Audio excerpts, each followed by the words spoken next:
আমি আপনার কথা বুঝতে পারলাম যে উনি অত্যন্ত চৌকস এবং বড় মাঠের খেলোয়াড়, যেটা আপনি বললেন। এখন এই বড় মাঠের খেলোয়াড় সামনে শুক্রবার দিন আমরা জানি যে তারেক রহমানের সঙ্গে একটা বৈঠকে মিলিত হবে। তাহলে সেই বৈঠকের পরিণতি সম্পর্কে আপনার মূল্যায়নটা কি? এই বৈঠকটা আসলে দেখুন, আমি যতটুকু জানি যে প্রধান উপদেষ্টার পক্ষ থেকে আগ্রহটা দেখানো হয়েছে এবং তারেক রহমানের পক্ষ থেকে তার দল এবং রীতিমতো তার যে স্থায়ী কমিটি সব মিটিং করে তারা অনুমোদন দিয়েছে যারা বৈঠকে বসতে পারে। এখন আমরা যতটুকু জানতে পেরেছি এর মধ্যে, সেটা হলো যে মূল বিরোধটা হলো যে প্রকাশ্য যে বিরোধটা, সেটা হলো গিয়ে যে তাদের মধ্যে নির্বাচনের তারিখ নিয়ে। আবার অনেকে এমন ইঙ্গিত করছেন যে নির্বাচনের তারিখটা আসলে এটা একটা ব্যাপার তো বটেই, তার বাইরেও আরো কিছু বিষয় থাকতে পারে যেখানে এই আলোচনা হবে। তো আপনার কাছে যে প্রশ্নটা আমি জানতে চাই সেটা হলো যে সম্ভাব্য আলোচনা কি কি নিয়ে হতে পারে এবং এই আলোচনার ফলাফলটা কি দাঁড়াতে পারে। দেখুন, সকাল 9টা থেকে 11টা এই টানা 2 ঘন্টা 1-to-1 মিটিং, আর কেউ কিন্তু থাকবেন না সেখানে। এখন অনেকের ধারণা যে প্রফেসর ইউনূস আপনার যেহেতু দুধে বিচক্ষণ এবং সিনিয়র একজন অ্যাক্টর, তিনি ইন এ ওয়ে আপনার মস্তক নুয়ে আগ্রহ দেখিয়ে এই বৈঠকে বসছেন এমন একটা দিনে যেদিন তার শেষ দিন ব্রিটেন সফর। খেয়াল করেন, তার মানে 12 তারিখ বা 13 তারিখ সকাল পর্যন্ত বিএনপি ঘরানার মানুষজন কিন্তু বিরত থাকবেন, কোন রকমের ঝই ঝামেলায় যাবেন না, যেটি আওয়ামী লীগের লোকজন বা হাসিনার সমর্থকরা করছেন। আপনার সিরাজগঞ্জের সাবেক অনারেবল মেম্বার অফ পার্লামেন্ট আপনার হাবিব মিল্লাতের নেতৃত্বে আমরা যেটা দেখলাম।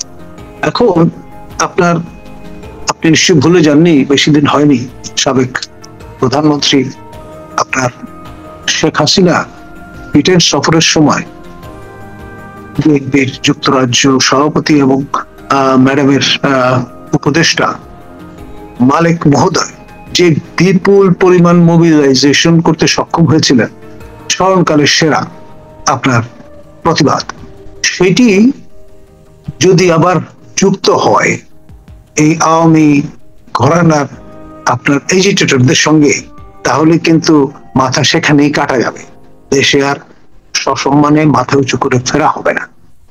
এইসব হিসাব নিকাশ নিশ্চয়ই ঠিক করে নিয়েছেন এক। আর এখানে লাভ ওনার, যেহেতু তিনি বাঘের পিঠে চড়ে আছেন, বাঘের পিঠ থেকে নামা সবচেয়ে কঠিন কাজ, এবং এটি অনারেবল তারেক রহমানের সহায়তা ছাড়া কোনো অবস্থায় সম্ভবপর নয়। আপনি নিশ্চয়ই মনে আছে আপনার প্রথম অন্তর্বর্তী সরকারের যিনি মাননীয় প্রধান উপদেষ্টা ছিলেন, মহামান্য রাষ্ট্রপতি হিসেবে যিনি দায়িত্ব পালন করেছেন, জাস্টিস শাহাবুদ্দিনের সরকারে তারা ঠিক 90 দিন ফ্রেমওয়ার্কে কাজ করেছেন এবং সেরা একটা নির্বাচন আমাদের নির্বাচন ইতিহাসে সেটি উপহার দিয়ে বাড়ি চলে গিয়েছিল এবং নেগোশিয়েট করেছিলেন এক্সিট রুট। সরাসরি নিজে কোন রকমের ঘনিতা করেননি, তিনি বলেছেন যে ভাই, আমাকে আমার অমল ধমল চাকরিটি ফিরিয়ে দিতে হবে। তো সবাই বলেছে তাহলে আপনাকে তো আপনার সংবিধান সংশোধন করার প্রক্রিয়ায় যেতে হবে। তখন উনি গো ধরেছেন যেভাবেই হোক সেটি করতে হবে। কবি মোহাম্মদ সামাদের ভাষায় একটা ভৃত্য মানসিকতা হয়তো তার ছিল, বরাবর তিনি চাকরি করতে চান, সেই কারণে সে শব্দে জাতিকে জিম্মি করে বসলেন।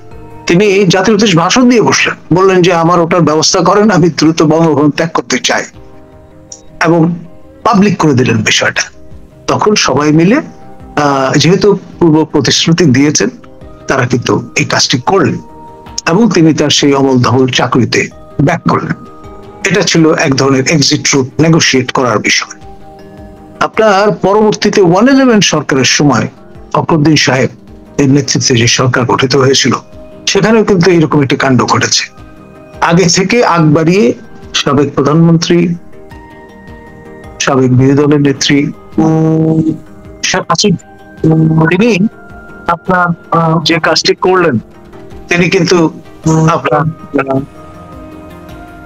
জানান দিয়ে দিলেন পাবলিকলি যে আমাদের সরকার, এই সরকার আমাদের সহায়তায় এসছে অনেকটা এরকম, আর আমরা এক্সিট রুট দিয়ে দেব গ্যারান্টি। তো এই নিশ্চয়তা পেয়ে যা হওয়ার তাই হলো। নবম সংসদ নির্বাচনের ফলাফল কি দাঁড়ালো, এবং ওই রাতে, নির্বাচনের রাতে আমরা কিন্তু নিজেরা একেবারে স্ক্রিনের পাশে দাঁড়িয়ে দেখেছি বিভিন্ন জায়গায় আপনার টাকার বস্তা সহ জামাতের কর্মীরা, বিএনপির লোকজন, তাদেরকে আটক করা হয়েছিল, এবং ফলাফল কি হয়েছে সেটা আমরা জানি। তো যাই হোক, সেটাও কিন্তু এক ধরনের নেগোসিয়েশন, বাঘের পিঠ থেকে নামার বন্দোবস্ত। আর এখন যে সরকারটি আছে, দ্বিতীয় অন্তর্বর্তী সরকার, তাদের জন্য এটা অতীব গুরুত্বপূর্ণ, কারণ ইতিমধ্যে পপুলারিটি তলানিতে চলে গেছে। 90 দিনের ফ্রেমওয়ার্ক অনেক আগে অতিক্রান্ত হওয়ায় ব্যারিস্টার মাহবুবুদ্দিন খোকন বলে ফেলেছেন এটি অবৈধ কাজ করেছেন তারা। আবার আইএসপিআর যেই বিষয়টা প্রকাশ করে দিয়েছে, সাবেক প্রধান বিচারপতি এবং বিচারপতি দুজনই তাদের হেফাজতে থাকা ছিলেন। তো ফলে এই যে রেফারেন্স এবং সেটি যে ফুল বেঞ্চে বসা, এই সব বিষয়গুলো নিয়ে বিজ্ঞ আইনজীবী, মুসলিম লীগের সম্মানীয় সভাপতি অ্যাডভোকেট মোহসিন রশিদ ইতিমধ্যে নোটিফাই করেছেন এবং রিট করে বসেছেন এবং চ্যালেঞ্জ করেছেন বিষয়টা। তো ফলে এক ধরনের গোজামিলে ব্যাপার কিন্তু এখানে পাবলিক স্ফিয়ারে চলে এসেছে, বিষয়টা নিয়ে কথাবার্তা হচ্ছে। আর তারপরে পরপর দুটি ইনসিডেন্ট, আপনার নড়াইলে স্নাইপার রাইফেল ধরা পড়া, অগাস্ট বিপ্লবের একজন অন্যতম অগ্রসৈনিক, তার বাড়িতে বালিশের নিচে। আবার কুমিল্লায়ও কিন্তু ভিন্ন বাটের আবার এই ধরনের স্বয়ংক্রিয় অস্ত্র, সেটিও উদ্ধারের ফুটেজ আমরা সোশ্যাল মিডিয়াতে দেখেছি। তো ফলে এই যে স্নাইপারদের বিষয়টা যদি ফোরফ্রন্টে চলে আসে, আবার যে ইঙ্গিত করা হচ্ছে যে লস্করে তৈয়বার ইনভলভমেন্ট ছিল, ফলে ব্যাপারটা কি দাঁড়াচ্ছে, রিজিওনাল একটা রেমিফিকেশনে চলে যাচ্ছে। এমনি তো বাজারে কথাবার্তা আছে এটা কালার রেভলিউশন এবং জর্জ সোরস ফান্ডেড রেভলিউশন, এবং জর্জ সোরস মহোদয়ের পুত্র তিনি এসে আবার বিপ্লবের পরে যারা বিপ্লবী তাদের সঙ্গে ফটো সেশন করে গেছেন, প্রফেসর ইউনূসের সঙ্গে বৈঠক করে গেছেন। ফলে দুই দুই চার মেলানোর কেউ যদি চেষ্টা করে তাহলে কিন্তু দোষ দেওয়া যাবে না। আমি এই বিষয় নিয়ে কথা বললাম, মিথস্ক্রিয়ায় লিপ্ত হলাম, এই কারণে আবার আমাদের উপর মপ করে হামলে পড়লে বিষয়টা আরো জোরদার হবে। মানে কেউ যদি এই কাজটা করেন, বোকামিটা করে ফেলেন, তাহলে কিন্তু মাঠে মারা যাবে সবকিছু, বিপ্লব থেকে শুরু করে যাবতীয়। এবং আমার দুঃখ হবে, আমার প্রিয় ছাত্র আবু সাইদ এবং মুগ্ধ দুজনের দুই প্রতিষ্ঠানেই কিন্তু আমি দায়িত্বে ছিলাম, সেই জন্য আমি সবচেয়ে বেশি দুঃখ পাবো যদি বিপ্লব করা। একটা জিনিস আপনি বললেন একটু আগে যে বিচারপতি শাহাবুদ্দিন সাহেবের আমলে একটা আমরা অসাধারণ নির্বাচন পেয়েছি। আপনি নিজেও নির্বাচন নিয়ে পর্যবেক্ষণ করেন এবং এই ব্যাপারে আপনার প্রচুর অভিজ্ঞতা আছে।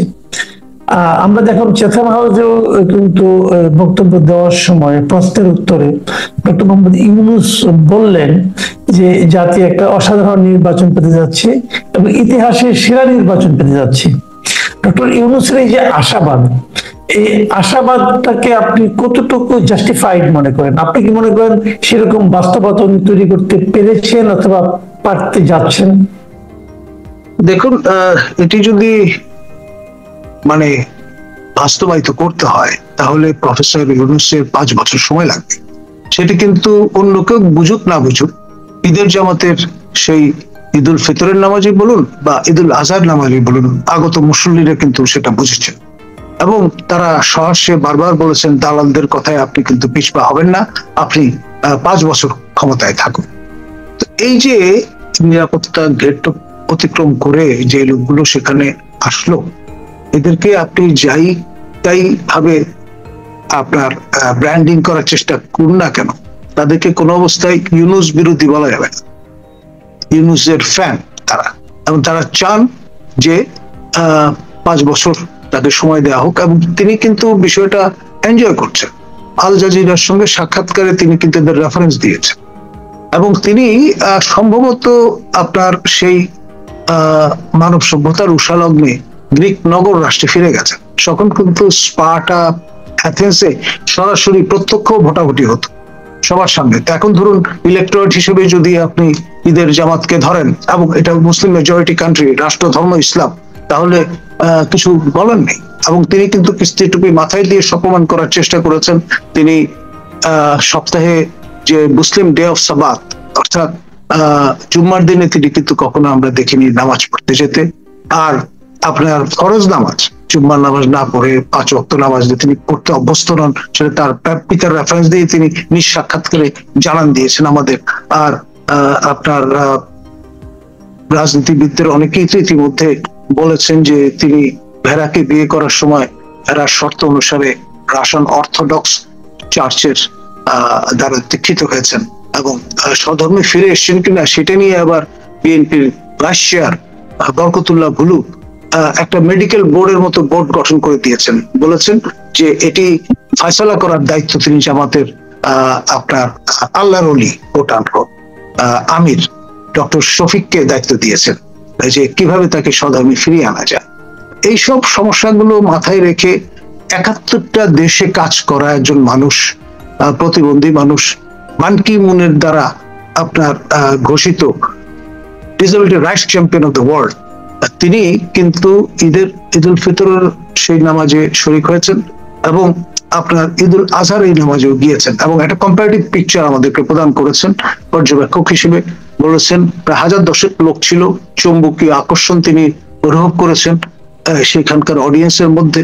কিন্তু এইবার এসে দেখলেন 900-র বেশি লোক সেখানে উপস্থিত নেই, দ্রুততম সময়ের মধ্যে তারা চলে যেতে উদ্গ্রীব ছিলেন, এবং সেট করা লোকজন বাদে কেউ কিন্তু ওই আওয়াজটা তোলেনি।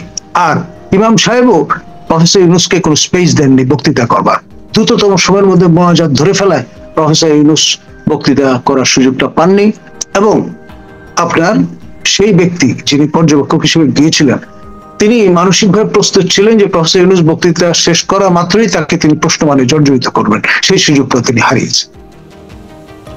জি, আমরা মোটামুটি একটা ধারণা পেলাম, কিন্তু আমি বলতে যাচ্ছি যে আজকে যে শুক্রবার যে মিটিংটা হবে, বৈঠকটা হবে, সেই বৈঠকে তো আপনি ইউনূস সাহেবের কথা বলেন, তারেক সাহেবের পলিটিক্যালি কোন ধরনের চ্যালেঞ্জ কি আপনি দেখছেন কিনা?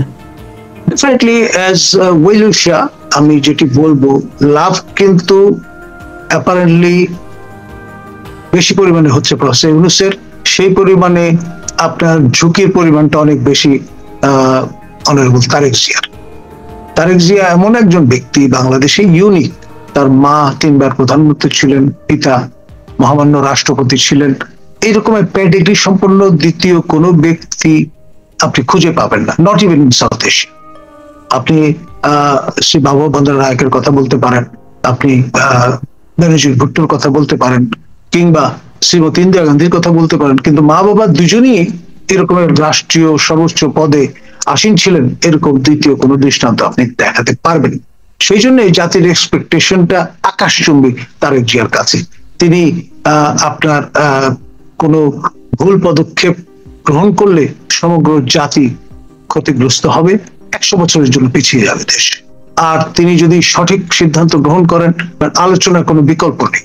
আমি বলবো তিনি যে সম্মতি প্রদান করেছেন এটি তার পলিটিক্যাল অ্যাকুমেনের পরিচয় বহন করে, এবং তিনি যদি তার টার্মসে প্রফেসর ইউনূসকে মানাতে পারেন তাহলে আমি বলবো দেশ রক্ষা পেল।